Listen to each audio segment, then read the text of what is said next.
वक्फ को लेके सियासत खत्म नहीं हुई है और वक्फ को लेकर के संसद से सड़क तक बातें अभी भी चल रही हैं। भले लोकसभा और राज्यसभा से ये बिल पास हो गया हो, राष्ट्रपति का मोहर लगना बाकी है, लेकिन फिर भी वक्फ एक ऐसा विषय है जिसे लेकर के सियासत गर्म है, सड़कों पे बात चलती है और आम लोग आखिर क्या सोचता है वो सबसे महत्वपूर्ण है। क्योंकि चुनाव की बात हो या फिर राजनीति की बात हो, इन सब में आम आदमी का महत्व सबसे ज़्यादा है। आपसे सवाल मैं कुछ इस तरह से पूछ रहा हूँ कि वक्फ को लेकर के एक साहब कहते हैं कि ये 1947 वाली सिचुएशन पैदा कर दी है, मुसलमानों के मुद्दे पे कुछ इस तरीके से हस्तक्षेप हो रहा है। देखिए, भारत सर्वधर्म समभाव धर्म का देश है। आप देखेंगे पूरे देश में हमारी खूबसूरती यही है, तमाम धर्म के लोग, संप्रदाय के लोग यहाँ रहते हैं। इसलिए एक आम आदमी की तरह अगर बात करें तो जितने भी धर्म उनका सम्मान होना चाहिए और जो हमारे अनुच्छेद, हमारे संविधान में फंडामेंटल राइट है, मौलिक अधिकार है, उसमें भी सबको, सभी धर्मों को समान स्वतंत्रता का अधिकार मिला। जब 1947 कहा गया है तो इसका मतलब समझ रहे हैं? जी, समझ रहे हैं। क्या मतलब होता है? अब उस पे मतलब कुछ ऐसा कि देश कहीं ना कहीं विभाजित होने वाली इस तरह की स्थितियां, क्योंकि मुझे मुसलमान के मुद्दे में ये शायद नाहक अपना एजेंडा फिक्स किया जा रहा है, ये उनका कहने का। देखिए, 26 में जिला पंचायत प्रधानी ग्राम पंचायत का चुनाव है, 27 में उत्तर प्रदेश में लोकसभा विधानसभा का चुनाव है, ठीक सामने बिहार और कई प्रदेशों में विधानसभा है। चूँकि जो मौजूदा सत्ता में है उनके पास कोई मुद्दा नहीं बचा इसके सिवा। राम मंदिर का मुद्दा हो गया, मस्जिद मंदिर का मुद्दा हो गया, इस तरीके से तमाम मुद्दे खत्म हो। मतलब सियासत चल रही है? जी, सियासत। अच्छा, एक बात बताइए, जिस तरीके से ये माहौल है, क्या हमें मान के चलें कि सियासत अभी चलेगी इस मुद्दे पे? देखिए, वक्फ बोर्ड का जो मुद्दा आपने उठाया है, ये कहीं ना कहीं एक पॉलिटिकल मुद्दा है। ये कहीं भी नागरिक के संरक्षण या नागरिक की सुरक्षा की बात नहीं करता है, ना ही इसका मसला किसी ज़मीन से। आप इस चीज़ को देखिए, अभी बिहार में चुनाव है, कुछ दिनों बाद उत्तर प्रदेश में चुनाव है। केंद्रीय जो पार्टी रूल कर रही है, भाजपा जो केंद्र में है, वो क्यों चुनाव के पहले ही वक्फ मुद्दे लाती है, हिंदू मुस्लिम की बातें करती है, वो क्यों 3 तलाक की बातें करने लगती है? क्या हमारे देश में, मैं अपनी बात कहना चाहता हूँ, आज हमारे देश में जिस लेवल की महंगाई है, आज सुबह के न्यूज़पेपर में निकला है देश में 9.5 लाख करोड़ रुपए का शेयर मार्केट डाउन हो गया है, क्रैश हो गया है।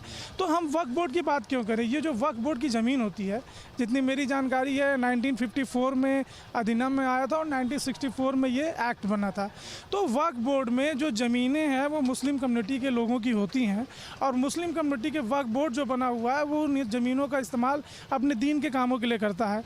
अगर हम देश में देखें तो बहुत सारे आश्रम हैं, बहुत सारे मंदिर हैं, बहुत सारे बाबाओं के आश्रम हैं जिनके पास हज़ारों करोड़ों एकड़ ज़मीनें हैं और वो ज़मीन वो ख़रीदे नहीं हैं, वो ज़मीन उन्होंने घेर लिया है और ये आश्रम के नाम पे वो ज़मीन रजिस्टर हो गई है। नहीं, पर एक फ़र्क तो ये है, वक्फ बोर्ड जो है पूरे प्रदेश में एक होता है, उसकी एक बॉडी होती है, पर बाकियों की जो आपने कही जैसे अलग अलग लोग के अपने अपने उन्होंने खर्च किया है, मतलब मैं ऐसे समझाने के लिए कह रहा हूँ। पर एक मौलाना साहब कहते हैं कि 1947 की स्थिति में भारत पहुंच रहा है, जहां एक तौर पे भारत का विभाजन भी हुआ था, आज़ादी की लड़ाई भी लड़ी थी। क्या वक्फ का मसला कुछ इस तरह से है? क्या ये मौलाना साहब सामान्य हैं या ये भी अपनी राजनीति? देखिए, आपने कहीं ना कहीं अपने क्वेश्चन में ही मेरा आंसर दे दिया है। आपने अभी ये कहा कि एक मौलाना साहब ये कह रहे हैं कि वक्फ बोर्ड के इस फैसले से देश 1947 की स्थिति में चला जाएगा। भाजपा का मोटिव यही था। भाजपा को ना वक्फ बोर्ड से मतलब है ना उनको ज़मीनों से मतलब है, क्योंकि भाजपा ने खुद ज़मीनें कब्जा कर करके भाजपा कार्यालय बनाए हैं। मसला ये है कि जब एक मौलवी बोलेंगे, जब एक मौलाना बोलेंगे कि देश में 1947 जैसे हालात होंगे, तो जो हिंदू है हमारे देश का वो पोलराइज होगा, देश में हिंदू मुस्लिम का पोलराइजेशन होगा और भाजपा ये मौलाना ये मदद कर रहे हैं। बिल्कुल, देखिए मौलाना, मैं किसी धर्म की बात नहीं करता हूँ, लेकिन हमारे देश में हर धर्म में ऐसे लोग पाए जाते हैं जो सत्ता संरक्षण के लिए, सत्ता से लाभ देने के लिए दाढ़ी और टोपी वाले तो होते हैं, लेकिन कहीं ना कहीं वो मदद कर रहे होते हैं संघी लोगों की, एंटी कंट्री लोगों की, या जो देश के विभाजक लोग हैं उनकी वो दाढ़ी टोपी लगा के मदद करते हैं। आप क्या राय रखते हैं इस बात पे कि क्या सचमुच देश 1947 की तरफ जा रहा है? जो मौलाना वो अपना दर्द बयां कर रहे हैं या डर बयां कर रहे हैं या राजनीति में वो भी बहती गंगा में हाथ धो रहे हैं? नहीं, वो सही कह रहे हैं क्योंकि जिस तरह से भारतीय जनता पार्टी के लोगों ने ये बिल लेकर आया है, इससे हर समुदाय के लोग खुश नहीं हैं। उनका कहना सही है, जायज़ है। और इस पे जो सियासत हो रही है वो कितनी जायज़ है? उस सियासत तो होती रहेगी, लेकिन भारतीय जनता पार्टी सबका मत लेकर चलना चाहिए था और ये बिल लाना उचित नहीं है। अगर कोई चीज़, अगर फ़र्ज़ करिए कि आप सब लोग तो पढ़े लिखे युवा हैं, कहीं पे कोई गलती हो रही हो, सुधारा जाए, बोर्ड में अगर एक्ट में सुधार आ रहा है तो आपको लगता है ठीक नहीं है? देखिए, मैं ये समझता हूँ कि आज देश के सामने, मैं एक बीटेक युवा हूँ, मैं पोस्ट ग्रेजुएट हूँ और मैं इन चीज़ों को जानता हूँ कि देश में आज बड़ी समस्याएं हैं। आज देश में बेरोजगारी है, महंगाई है। अभी अम्बेडकर नगर की एक बेटी थी, उसके घर पे बुलडोजर चला तो उस बेटी अपनी बैग जो था किताबों का उसको लेके भाग रही थी। मीडिया आखिर मुझसे ये सवाल क्यों नहीं कर रही है कि मेरी एजुकेशन क्या है, क्या मेरे पास जॉब है कि नहीं है? मीडिया मुझसे ये सवाल क्यों नहीं कर रही है कि इस देश की जो 80 करोड़ जनता है जो राशन पे जी रही है, सरकारी राशन पे, आखिर कब तक वो ऐसे भीख मांग के देश से जीती रहेगी? क्या वो इंडिपेंडेंट नहीं हो सकती? क्या उसको रोजगार और नौकरियों में भागीदारी नहीं मिल सकती? आप वक्फ बोर्ड की बात करिए, आप हिंदू मुस्लिम की बात करिए। हम सवाल तो नहीं पूछ रहे, पर आप बता तो पूरा रहे ना। नहीं, तो ये as a Indian, as a नागरिक मेरा फर्ज है। मैं मानता हूँ कि देश में मुद्दा वक्फ बोर्ड नहीं होना चाहिए, मंदिर मस्जिद नहीं होनी चाहिए, देश का मुद्दा होना चाहिए। आज इंडिया में, लेट मी कंप्लीट, हमारे देश में दुनिया में सबसे ज़्यादा यूथ हैं, युवा हैं। आज हमारे देश में 7.5 मिलियन यूथ हैं हु आर 25 एज बिलो, और आज हमारे पास जॉब नहीं है। बीटेक करके कितने उत्तर प्रदेश से हर साल तकरीबन 4 लाख से ज़्यादा बच्चे बीटेक करके अच्छा, धारा 370 हटाना या कुछ इस तरह का काम करना आपको लगता है कि वो जरूरी नहीं है? मतलब अगर रोजगार की जरूरत है, अगर महंगाई को घटाने की जरूरत है, तो अगर इस तरह के कुछ काम होते हैं तो क्या आप इनको ठीक नहीं मानते हैं? मुझे ये लगता है कि धारा 370 हुई, वक्फ बिल जैसे बिल हुए, ऑनलाइन हो गए सिस्टम, ये सब आपके बैंक खाते बन जा रहे हैं, तो वो भी उन सबको आप... भाई साहब, बैंक खाते मेरे बन जाएंगे, लेकिन मेरे बैंक खाते में बैलेंस जीरो रहेगा तो मेरे 10 बैंकों में बैंक खाते हो, मैं उस बैंक खाते का क्या करूँगा? अगर मेरे पास बैंक खाता ना हो लेकिन मेरी जेब में 10,000 रुपये हो तो मैं खाना खा सकता हूँ, मैं किताबें खरीद सकता हूँ, मैं एग्ज़ाम के लिए, कंपटीशन के लिए किताबें खरीद सकता हूँ। मेरे पास 3 बैंकों का खाता है, मेरे तीनों खाते में जीरो बैलेंस है, उस खाते का मैं क्या करूँगा? आज की डेट में आपके बैंक में अगर 1,000 से कम है, वो चाहे कोई भी खाता हो। अच्छा, एक बात बताइए, संसद में कोई मुद्दा चले, उसको लेकर के हम सड़क पे आए और आम आदमी से बात करें तो ये गलत है? मतलब संसद में मुद्दा चल रहा है, वहाँ पे विपक्ष भी होता है, फिर उन सब की आज तो पूरे देश के मुस्लिमों को ये देखना चाहिए, जब वक्फ बिल पे वोटिंग पड़ रही थी तो आरजेडी, जिसको मुस्लिमों ने वोट दिया, नीतीश कुमार जी की पार्टी को मुस्लिमों ने वोट दिया, ऐसे लोग जो मुस्लिम्स का वोट लेकर के लोकसभा और विधानसभा में बैठते हैं और जब मुस्लिम के हितों की बात आती है तो ये लोग वोट करते हैं उनके अगेंस्ट काम करने वाले लोगों को, बीजेपी लोगों को। मुस्लिम वोटर्स को ये समझना चाहिए। बात कर लेते हैं, बिल्कुल आप मुद्दे पे बात कर रहे हैं कि वक्फ बोर्ड का जो कहीं ना कहीं बिल पास हो गया है, एक्ट बनने वाला है, आपको क्या लगता है कि सियासत इस पे लगातार जारी है? नहीं, इसमें सबसे पहले ये बताना चाहते हैं, देखिए ये एक्ट क्यों लाया गया है? ये इसलिए लाया गया है कि जो बेरोजगारी है इस देश में उसके ऊपर पर्दा डालना, इसीलिए ये एक्ट लाया गया है। और एक्ट लाना है, मुसलमान के बात करना है तो कुछ ऐसा एक्ट लिखा है जो रोजगार, जो हमारे युवा हैं उनके लिए भी काम हो सके। हम लोग इस बात पे बात कर रहे हैं कि जो वक्फ बिल है उस पर एक मौलाना साहब कहते हैं कि तो 1947 वाला भारत बनाने की कोशिश कर रहे हैं। जो भी इस तरह की बात कर रहा है, यह बात नहीं होनी चाहिए। भारत 1947 का नहीं, 1947 के बाद का भारत है, 1950 का भारत है। भारत में संविधान लागू है, भारत संविधान की धाराओं के अनुकूल चल रहा है, जिस संविधान को बाबा साहब ने बनाया है। तो यदि कोई इस तरह की सोच कर रखता हो और 1947 के भारत बनाने की बात करता हो तो निश्चित ही यह निंदनीय है। तो वक्फ पे आखिर क्या है, उनको इस तरह के मौलानाओं को दिक्कत क्या है?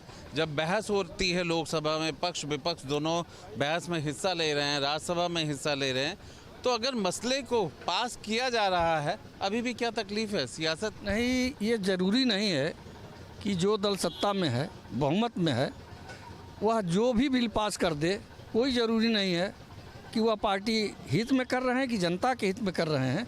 ये सवाल उठता है। मतलब कहीं ना कहीं राजनीति का हिस्सा चलता रहे, कहीं पे तुष्टीकरण चलता रहे, कहीं पे ध्रुवीकरण चलता नहीं, कभी तुष्टीकरण की बात नहीं, ये लोग संतुष्टीकरण की बात करते हैं, तुष्टीकरण नहीं है। बीच में नया वर्ड संतुष्टीकरण जी, तो तुष्टीकरण है, ध्रुवीकरण है या संतुष्टीकरण है? थोड़ा कैमरे की तरफ देखिए। तुष्टीकरण है। ये जो है, ये बिल जो है, बिल की आवश्यकता एक चुनाव को देखते हुए जो है 2027 का जो चुनाव है पूरे हिंदुस्तान स्तर पर उत्तर प्रदेश का जो मायने रखता है, ये हिंदुओं के ध्रुवीकरण के लिए जो है यह बिल लाया गया है। इससे न हिंदुओं को कोई लाभ है और जो भी नुकसान है वो मुस्लिम वर्ग को है, लेकिन हिंदुओं को कोई फ़ायदा नहीं है। लेकिन तुष्टीकरण इसलिए है कि हिंदू एक जो है उससे हिंदू के नाम पर जो एकत्र होंगे, हिंदू के नाम पर एकजुट होंगे। उनका मकसद सिर्फ जो है हिंदुओं को संतुष्ट करना है। हिंदुओं को संतुष्ट करना है। क्या हिंदू संतुष्ट हो जाएंगे इस बिल से और मुसलमान दूर हो जाएंगे और सियासत आगे बढ़ जाएगी? नहीं, ऐसा नहीं लगता है। हिंदू जो हमारे भाई हैं वो भी बहुत समझदार हो चुके हैं अब इन भाजपा वालों की राजनीति से, क्योंकि ये सिर्फ तुष्टीकरण करके वोट लेके सबको लूट रहे हैं।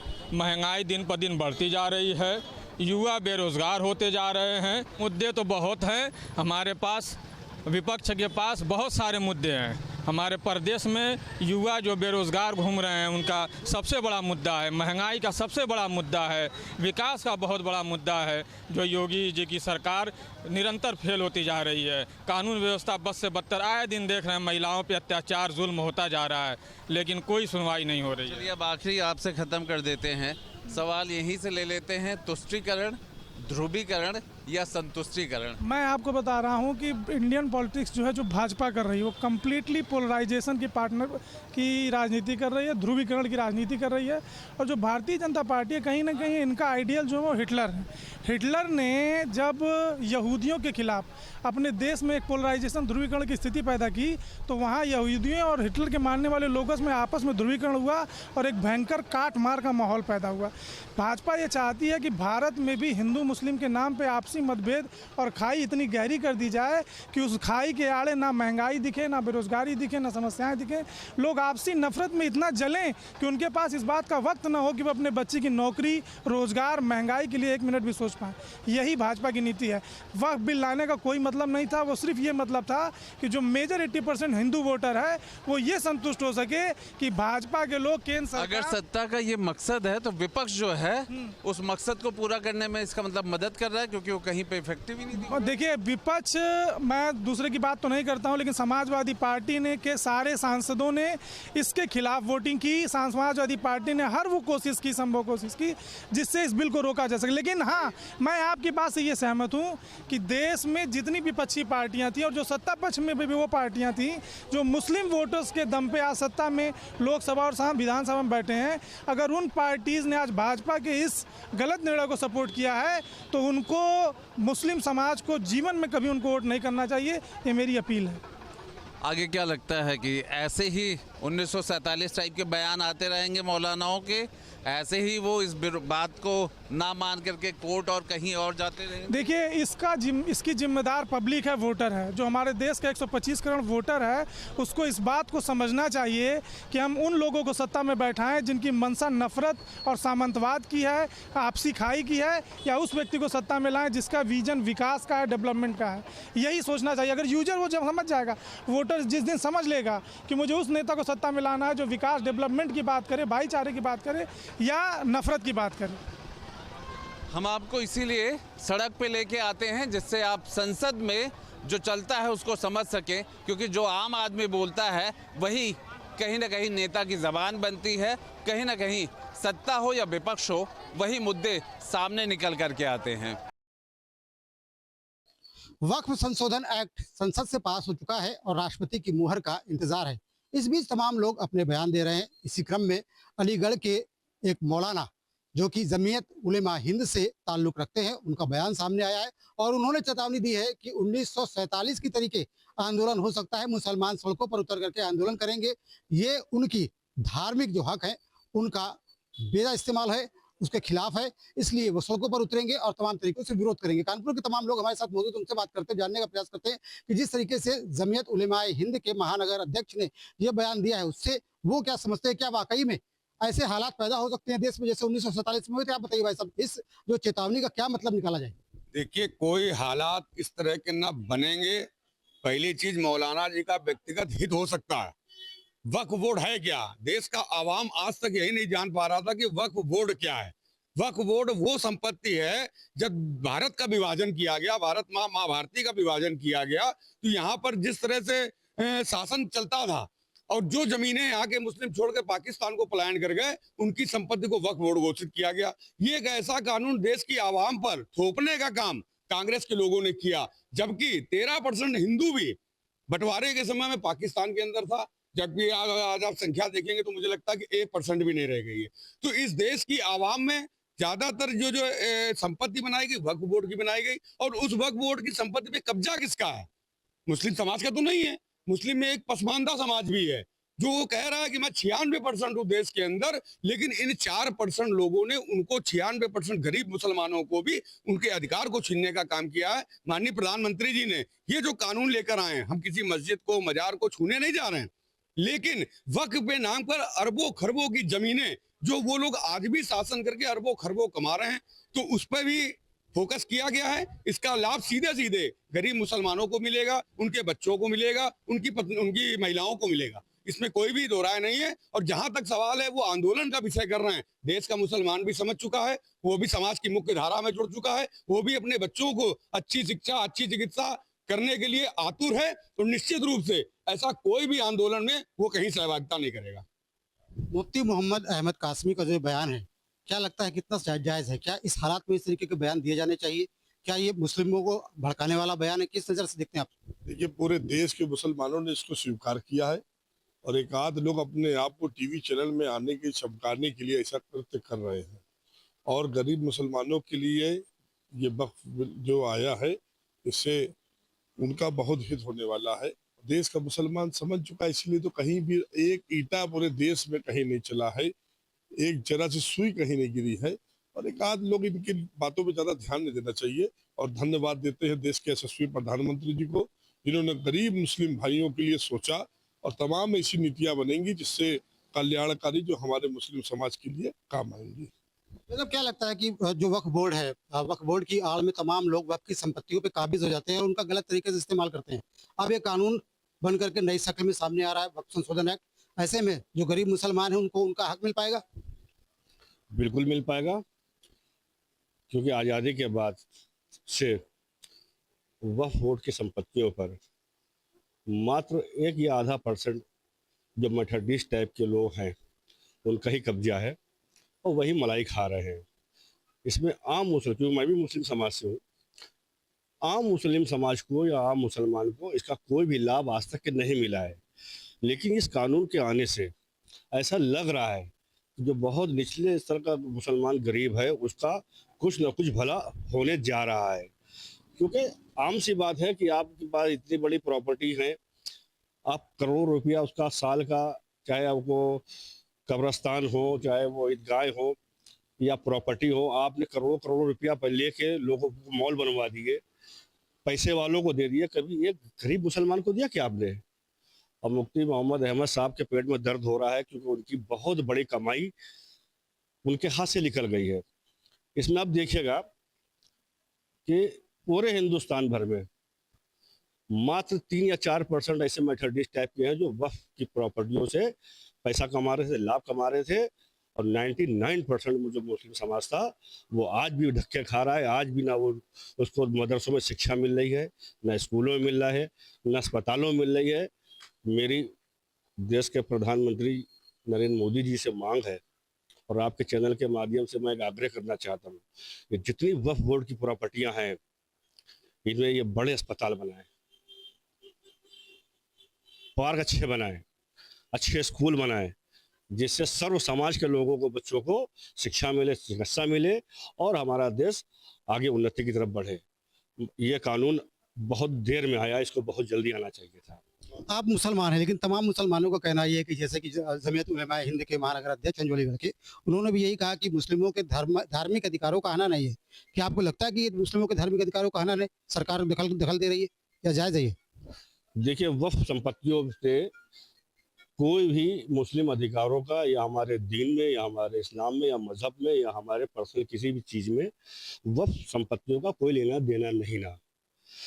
हाँ, वो बात एक अलग है जो हमारे वहाँ कब्रस्तान है, वो भी तमाम वक्फ बोर्ड की ज़मीनों पर, तमाम नगर निगम की सरकारी ज़मीनों पर हैं। मैं आपके चैनल के माध्यम से एक सवाल पूछना चाहता हूँ, जिन लोगों ने ये सवाल उठाया जो विरोध कर रहे हैं। एक गरीब मुसलमान मरता है जिसके घर में खाने को नहीं होता है, जब वो अपने बच्चे की या अपने पति की या कोई भी गरीब इंसान जब कब्रस्तान लेकर जाता है